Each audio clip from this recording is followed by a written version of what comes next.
Yesu nashimwe bene data nonge nanone muri aka kanya gw'Imana icyubahiro ikiturinze kibanye natwe ikabiduhaye andi mahirwe yo komeza dusoma ijambo ryayo. Tugiye komeza n'igitabo cya mbere cy'Ingoma ku gice cya 13 uraga ngo Dawidi ajya kwenda isanduku y'Uwiteka uza apfa isanduku iguma kwa Obededomu.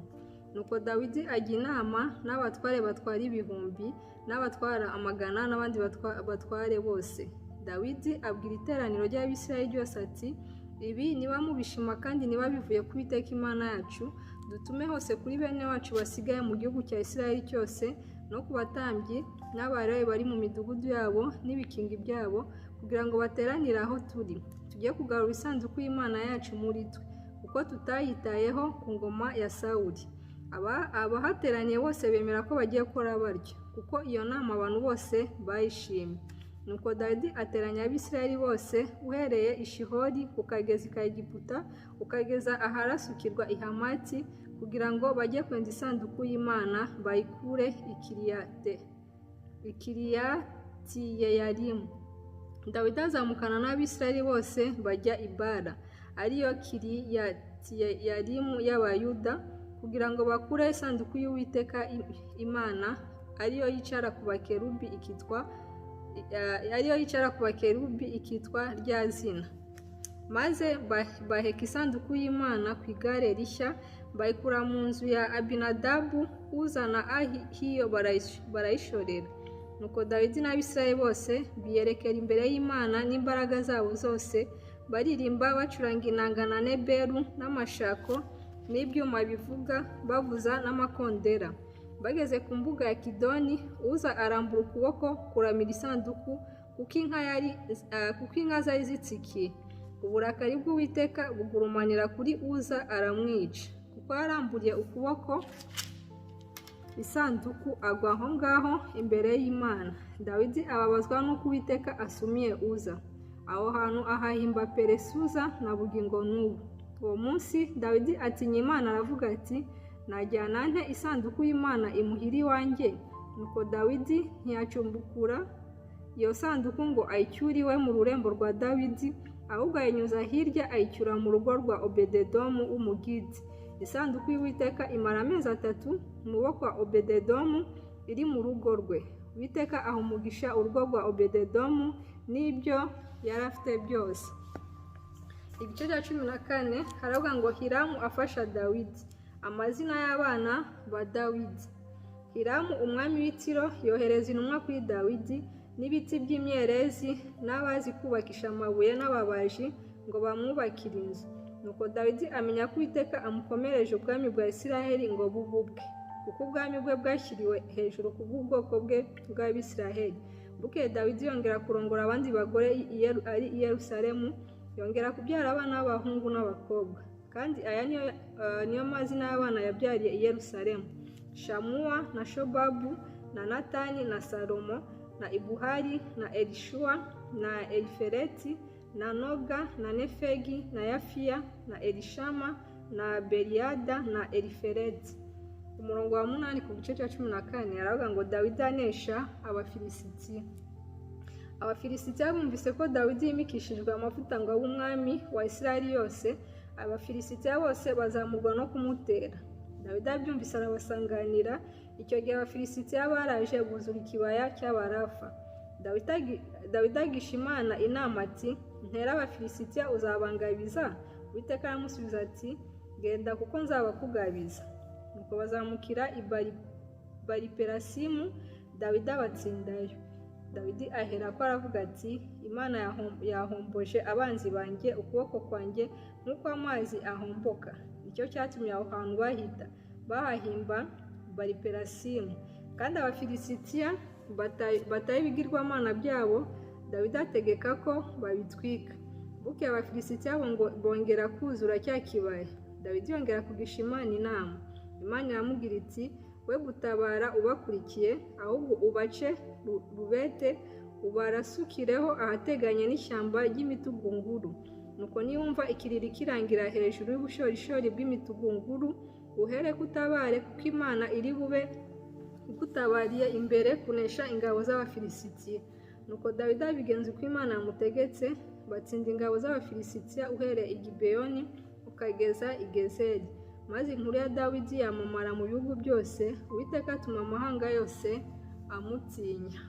Igice cya 15 avuga ngo Dawidi azana isanduku y'Imana mu rurembo.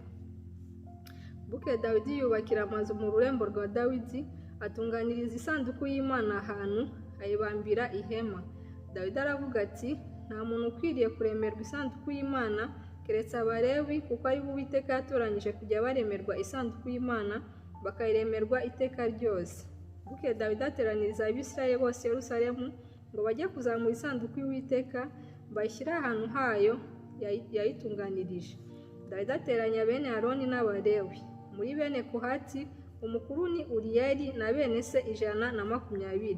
No muri bene Merari umukuru ni Asaya na bene se 220. No muri bene Gerushomu umukuru ni Yoweli na bene se 130.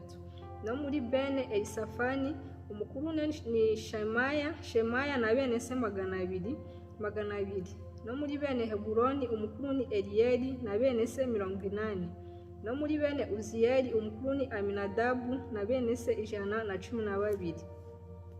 Dawidi ahamagaza Sadoki na Abiyatari abatambyi n'Abalewi aribo Uriyeli na Asaya na Yoweli na Shemaya na Eliyeli na Aminadabu, arababwira ati, mwege muri abatware b'amazu y'abasekuruza b'Abalewi, mwiyeze ubwanyu ndetse na bene wanyu, mubone kujya kuzamura isanduku y'Uwiteka Imana ya Isiraheli, muyishyire ahantu nayitunganirije. Kuko ubwa mbere atari mwe mwayihetse, nicyo cyatumye Uwiteka Imana yacu idusumira, kuko tutayishatse nk'uko itegeko ritegeka. Nuko abatambyi n'Abalewi biyereza kujya kuzamura isanduku y'Uwiteka Imana ya Isiraheli. Bagezeyo, Abalewi baremerwa isanduku y'Imana, bashyira imishisho yayo ku ntugu zabo nk'uko Mose yategetse, uko ijambo ry'Uwiteka ryari riri. Dawidi abwira abatware b'Abalewi gutoranya abaririmbyi muri bene wabo ngo bazane ibintu bivuga, neberu n'inanga n'ibyuma birenga, babivuze cyane barangurura ijwi n'ibyishimo. Nuko Abalewi batoranya Hemani mwene Yoweli, no muri bene Asafu mwene Berekiya, no muri bene se bene Merari Etani mwene Kushaya, kandi hamwe nabo bene wabo abakabiri kuri bo, ari bo Zekariya na Beni na Yeziyeli na Shemiramoti na Yehiyeli na Uni na Eliabu na Benaya na Maseya na Matitiya na Eliferehu na Mikuneya na Obededomu na Yeyeli, bari abarinzi b'irembo. Uko niko batoranyije abaririmbyi. Hemani na Asafu na Etani bazanye ibyuma by'imiringa birenga byo kuvuza cyane. Zekariya na Aziyeli na Shemiramoti na Yehiyeli na Uni na Eliabu na Maseya na Benaya bazanye neberu, bazibwirisha ijwi rito. Matitiya na Eliferehu na Mikuniya na Obededomu na Yeyeli na Azaziya bari bafite inanga babwirisha ijwi ryo mu gituza zo kubaterera indirimbo. Kenaniya umutware w'Abalewi waremerwaga isanduku niwe wategekaga ibyo kwiremererwa, kuko yari umunyabwenge. Berekiya na Elukana bari abakumirizi b'isanduku.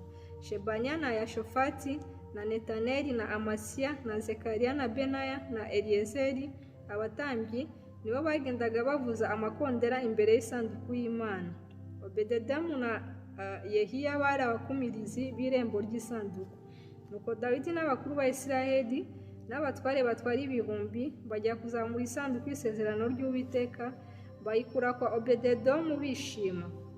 Maze ubwo Imana ifashije Abalewi bari baremerewe isanduku y'isezerano ry'Uwiteka, bahera ko batamba amapfizi 7 n'amasekurume y'ihene 7. Kandi Dawidi yari yambaye umwitero w'igitare cyiza.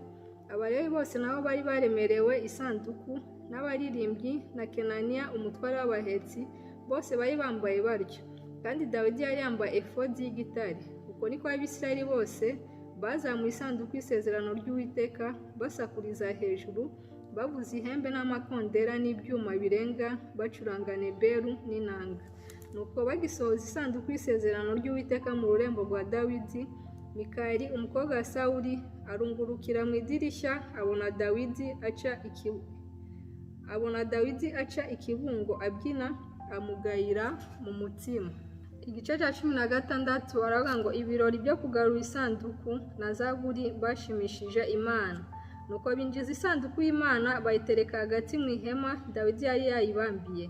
Bahera ko batambira imbere y'Imana ibitambo byoswa n'ibyishimwe yuko bari amahoro. Dawidi amaze gutamba igitambo cyoswa n'ibitambo byishimwe yuko ari amahoro, asabira abantu umugisha mu izina ry'Uwiteka. Maze agaburira abantu ba Isirayeli bose, abagabo n'abagore, umuntu wese amuha irobe ry'umutsima n'igiti cy'inyama n'umubumbe w'inzabibu zumye.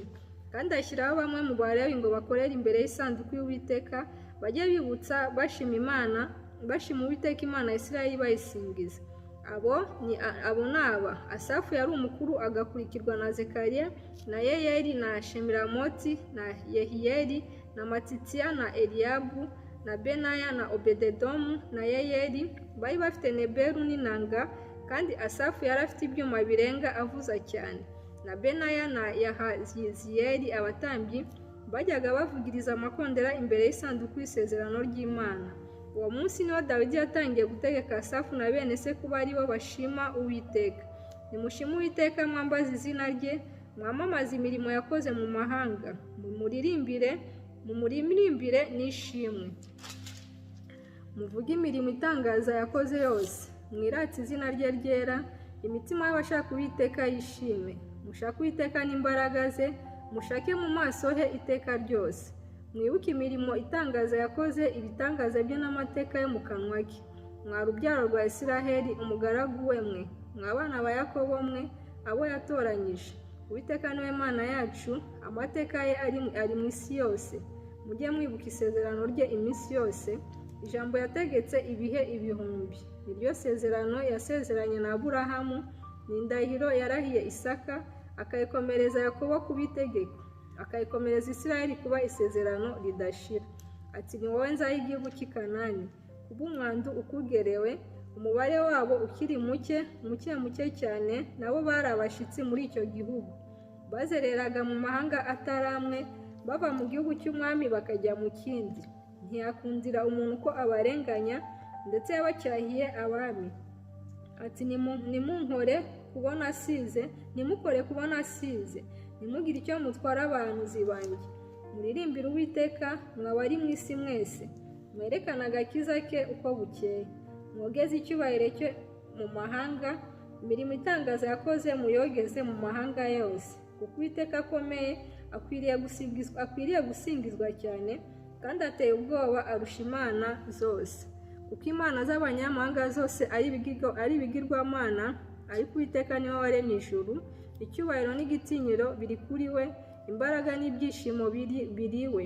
Mwa miryango y'amahanga mwe, mwaturire Uwiteka yuko afite icyubahiro n'imbaraga. Mwaturire Uwiteka yuko izina rye rifite icyubahiro. Muze imbere ye muzanye ituro, musengane Uwiteka ubwiza bwo kwera. Mwe abari mu isi mwese mwe, muhindire imishitsi imbere ye. Isi irakomeye, ntibasha kunyeganyega. Ijuru rinezerwe, isi yishime. Bavugire mu mahanga bati: Uwiteka ari ku ngoma. Inyanja ihorerane n'ibiyuzuye, mu gasozi hishimane n'ibihari byose. Nibwo ibiti byo mu ishyamba bizaririmbishwa n'ibyishimo imbere y'Uwiteka, kuko azanwa no gucira abari mu isi imanza. Nimushimire Uwiteka yuko ari mwiza, kuko imbabazi ze zihoraho iteka ryose. Muvuge muti: Mana y'agakiza kacu, udukize. Utubumbire hamwe udukuye mu mahanga, kugira ngo dushime izina ryawe ryera, twishimire ishimwe ryawe. Uwiteka Imana y'Abisiraheli isingizwe, uhereye kera kose ukageza iteka ryose. Nuko abantu bose baravuga bati: Amen. Basingiza Uwiteka. Hanyuma asigayo Asafu na bene se imbere y'isanduku y'isezerano ry'Uwiteka, kugira ngo bahore bakorera imbere y'iyo sanduku nk'uko byari bikwiriye imirimo y'iminsi yose. Na Obededomu na bene se 68, kandi Obededomu mwene Yedutuni na Hosa baba abakumirizi. Kandi ashyiraho Sadoku umutambyi na bene se b'abatambyi imbere y'ihema ry'Uwiteka ryari ku kanunga k'i Gibeyoni, kugira ngo bajye batambira Uwiteka ibitambo byotswa ku cyotero cy'ibitambo byotswa mu gitondo na nimugoroba, nk'uko byari byaranditswe byose mu mategeko y'Uwiteka yategetse Abisiraheli. Kandi hamwe nabo ashyiraho Hemani na Yedutuni n'abandi batoranyijwe bakavugwa mu mazina yabo, kugira ngo bahimbaze Uwiteka, kuko imbabazi ze zihoraho iteka ryose. Kandi Hemani na Yedutuni abo bagiraga amakondera n'ibyuma birenga by'abantu bajyaga bavuza, bagiraga n'ibintu bitera indirimbo z'Imana, kandi bashyiraho bene Yedutuni ngo barinde irembo. Abantu bose bahera ko barataha, umuntu wese ajya iwe. Dawidi asubira iwe, ajya gusabira inzu ye umugisha. Igice cya 17 haraga ngo Dawidi ahakanirwa kubakira Imana inzu. Nuko Dawidi aganje mu nzu ye abwira umuhanuzi Natani ati, dore jyewe mba mu nzu y'imyerezi, ariko isanduku y'isezerano ry'Uwiteka ikaba mu ihema. Natani asubiza Dawidi ati, kora uko umutima wawe ushaka kose, kuko Imana iri kumwe nawe. Iryo joro ijambo ry'Imana rigera kuri Natani iravuga iti, genda ubwire umugaragu wanjye Dawidi uti, umva uko Uwiteka avuze ati, ntuzanyubakire inzu yo kubamo, kuko ntabwo nigeze kuba mu nzu uhereye ku munsi nazamuriye Abisirayeli kugeza ubu. Ahubwo najyaga mva mu ihema nkajya mu rindi, nava mu buturo nkajya mu bundi. Mbese ahantu hose nagendanye n'Abisirayeli bose, hari ubwo navuganaga n'umucamanza wese w'Abisirayeli, uwo nategetse kuragira ubwoko bwanjye nti, niki cyababujije kunyubakira inzu y'imyerezi? Mukubwire umugaragu wanjye Dawidi uti, Uwiteka Nyiringabo avuze atya ati, nagukuye mu rugo rw'intama no mu bwungeri bwazo, ngo ube umwami w'ubwoko bwanjye bwa Isiraheli. Kandi nabanaga nawe aho wajyaga hose, nkarimbura abanzi bawe bose imbere yawe. Kandi nzaguha izina rihwanye n'amazina y'abakomeye bo mu isi, kandi nzagerera ubwoko bwanjye bwa Isiraheli ahantu, mpabashinge bahature habe ahantu habo bwite, be kuzimuka ukundi. Kandi abanyarugomo ntibazongera kubaburabuza nk'ubwa mbere, nko mu gihe nategekeye abacamanza gutwara ubwoko bwanjye bwa Isiraheli. Nzajya ncogoza ababisha bawe bose, kandi ndakubwira yuko Uwiteka azakubakira inzu. Umurongo wa 11 mu gice cya 17 baravuga ngo Imana isezeranya Dawidi n'urubyaro rwe umugisha.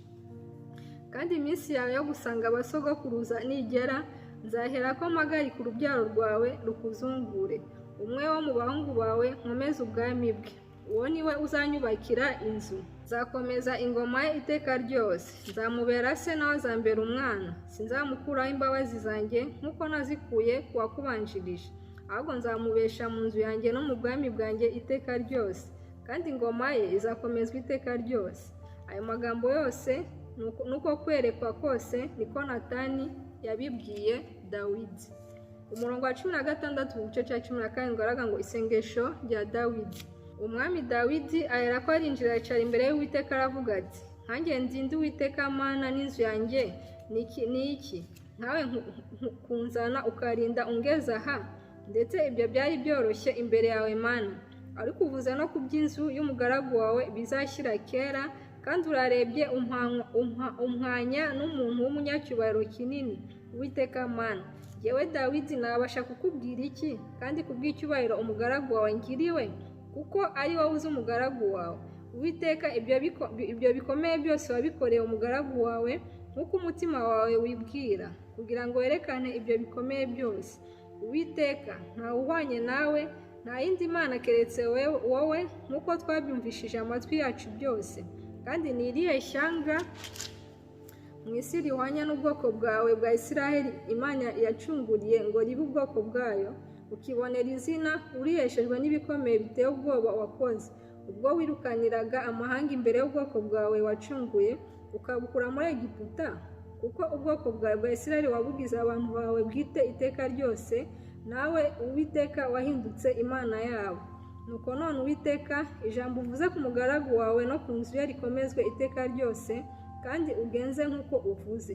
Kandi izina ryawe rikomezwe rikuzwe iteka ryose, bavuge bati, Uwiteka Nyiringabo ari we Mana y'Abisirayeli, abere Abisirayeli Imana. Kandi inzu y'umugaragu wa Dawidi ikomezwe imbere yawe, kuko ari wowe Mana yanjye, uhishuriye umugaragu wawe yuko uzanyubakira inzu. Nicyo gitumye umugaragu wawe mpangara gusengera imbere yawe. Kandi none Uwiteka, ni wowe Mana usezeranyije umugaragu wawe iryo jambo ryiza, ukishimira guha inzu y'umugaragu wawe umugisha, igahora imbere yawe iteka ryose, kuko ari wowe Uwiteka uyihaye umugisha, izahorana umugisha iteka ryose. Amen. Umurongo wa 18, igice cya 18 aravuga ngo Dawidi anesha abafilisitiya n'abamowabu. Hanyuma y'ibyo Dawidi anesha abafilisitiya arabacogoza, ahindura Igati n'imidugudu yaho, ayinyaga abafilisitiya. Anesha n'i Mowabu, abamowabu bahinduka abagaragu be, bamuzanira indabukirano. Bukeye Dawidi anesha Hadarezeri umwami w'i Soba, amugeza i Hamati ubwo Hadarezeri yajyaga gukomeza ubwami bwe ku ruzi Ufurati. Dawidi amunyaga amagare 1000 n'abagendera ku mafarashi 7,000 n'ingabo zigenza inzovu 2, maze Dawidi atema ibitsi by'amafarashi akurura amagare yose, ariko asigaza amafarashi akwiriye amagare 100. Bukeye Abasiriya b'i Damasiko baje gutabara Hadarezeri umwami w'i Soba, Dawidi abicamo abantu inzovu 2 n'ibihumbi 2. Dawidi aherako ashyira ibihome i Siriya ku murwa w'i Damasiko. Abasiriya bahinduka abagaragu ba Dawidi, bamuzanira indabukirano. Nuko Uwiteka aha Dawidi kunesha aho yajyaga hose. Dawidi anyaga n'ingabo z'izahabu zatwarwaga n'abagaragu ba Hadarezeri, azizana i Yerusalemu. Kandi Itibuhati n'Ikuni, imidugudu ya Hadarezeri, Dawidi ayikuramo imiringa myinshi cyane. Niyo Salomo yakoresheje ikidendezi cy'umuringa n'inkingi n'ibintu by'imiringa. Bukeye Towu umwami w'i Hamati yumvise ko Dawidi yanesheje ingabo za Hadarezeri umwami w'i Soba, atuma umwana we Hadoramu ku mwami Dawidi kumuramutsa no kumuha impundu z'uko yarwanye na Hadarezeri akamunesha, kuko Hadarezeri yajyaga arwana na Towu. Kandi Hadoramu yarazanye ibintu by'izahabu n'ifeza n'imiringa by'amoko yose. Nabyo umwami Dawidi abitura Uwiteka hamwe n'ifeza n'izahabu, ibyo yari yanyaze muri aya mahanga yose, mu Bedomu no mu Bamowabu no mu Bamoni no mu Bafilisitiya no mu Bamaleki. Kandi Abishayi mwene Seruya anesha Abedomu mu kibaya cy'umunyu, abicamo abantu inzovu 1 n'ibihumbi 8, maze ashyira ibihome muri Edomu. Abedomu bose bahinduka abagaragu ba Dawidi. Nuko Uwiteka aha Dawidi kunesha aho yajyaga hose. Dawidi ategeka Isirayeli yose, aca imanza zo gukiranuka zitabera mu bantu be bose. Yowabu mwene Seruya niwe wari umugaba w'ingabo, na Yehoshafati mwene Ahiludi niwe wari umucurabwenge, na Sadoki mwene Ahitubu na Abimeleki mwene Abiyatari nibo bari abatambyi, na Shavusha niwe wari umwanditsi, na Benaya mwene Yehoyada niwe wari umutware w'Abakereti n'Abapeleti. Na bene Dawidi bari abatware bakikije umwami. Igice cya 19 aravuga ngo Abamoni basuzugura intumwa za Dawidi. Hanyuma y'ibyo Nahashi umwami w'Abamoni aratanga, umwana we yima ingoma ye. Dawidi abyumvise aravuga ati, nzagirira neza Hanuni mwene Nahashi, kuko se yangiriye neza. Nuko Dawidi atuma intumwa zo kumumara umubabaro wa se. Bukeye abagaragu ba Dawidi bajya mu gihugu cy'Abamoni kwa Hanuni kumumara umubabaro. Ariko ibikongoma by'Abamoni bibwira Hanuni biti, mbese ugira ngo Dawidi yubashye so, bituma koherereza abo kukumara umubabaro? Ahubwo ntuzi ko abagaragu be bazanwa no kwitegereza umurwa kugira ngo bawurimbure kandi no gutata igihugu? Nuko Hanuni afata abagaragu ba Dawidi arabamora, akeba imyambaro yabo hagati ku kibuno, aherako arabohereza. Abandi baragenda babwira Dawidi ko babagabo bagenjejwe, atuma kubasanganira kuko abo bagabo bari bakozwe n'isoni cyane. Umwami aravuga ati, mugumiye ariko kugeza aho ubwanwa bwanyu buzamerera, muzabone kugaruka. Umurongo wa 6 ku gice cya 19 avuga ngo Dawidi ahorera intumwa ze. Abamoni babonye ko bazinuye Dawidi, Hanuni n'Abamoni bohereza italanto z'ifeza 1000 kugurira amagare n'abagendera ku mafarashi by'i Mesopotamiya n'ibyo muri Aramumaka n'iby'i Soba. Nuko bigurira amagare inzovu 3 n'ibihumbi 2, bagurira n'umwami w'Imaka n'ingabo ze, barazabagerera ahereke i Medeba. Abamoni bava mu midugudu yabo baraterana bajya kurwana. Dawidi abyumvise agaba Yowabu n'ingabo z'abanyambaraga zose, maze Abamoni bava mu mudugudu birema ingamba ku irembo ryawo, kandi abami babatabaye bari kwabo ku gasozi. Yowabu abonye ko urugamba rumuremereye imbere n'inyuma, atoranya abagabo mu ntore zatoranyijwe mu Bisirayeli zose, abarema urugamba bahangana n'Abasiriya. Abandi bantu basigaye abaha murumuna we Abishayi, nabo birema urugamba bahangana n'Abamoni. Yowabu abwira Abishayi ati, Abasiriya nibaramuka bandushije amaboko uze kumvuna, kandi nawe Abamoni nibaramuka bakurushije amaboko nanjye nzakuvuna. Komera turwane kigabo ku bw'ubwoko bwacu n'imidugudu y'Imana yacu, kandi Uwiteka abigenze uko ashaka. Nuko Yowabu n'abari kumwe nawe begera Abisiriya ngo barwane, baramuhunga. Abamoni babonye ko Abisiriya bahunze, nabo bahunga Abishayi murumuna Yowabu, biroha mu mudugudu, maze Yowabu aza i Yerusalemu. Bukeye Abasiriya babonye ko baneshejwe imbere y'Abisirayeli, batuma impuruza, bakuraho Abasiriya bo hakurya ya rwa ruzi bari bafite Shofaki umugaba w'ingabo za Hadarezeri ho umugaba. Babibwira Dawidi, ateranya Abisirayeli bose, yambuka Yorodani abageraho, arema urugamba ngo arwane nabo. Nuko Dawidi amaze kurema urugamba ahangana n'Abasiriya, Abasiriya barwana nabo. Abasiriya bahunga Abisirayeli. Dawidi abicamo abarwaniraga ku magare, umubare wayo yari 7,000 n'ingabo zigenza inzovu 4. Yica na Shofaki umugaba w'ingabo. Nuko abagaragu ba Hadarezeri babonye ko baneshejwe imbere y'Abisirayeli, bayoboka Dawidi bamuhakwaho. Kandi n'Abasiriya bahakana ko batazongera kuvuna Abamoni ukundi.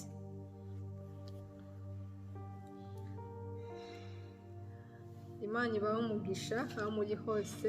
Uyu munsi tugiye kugarukiriza ku gice cya 19, ubutaha tuzakomeza ku gice cya 20. Imana ibahe umugisha aho muri hose, nawe ubutaha.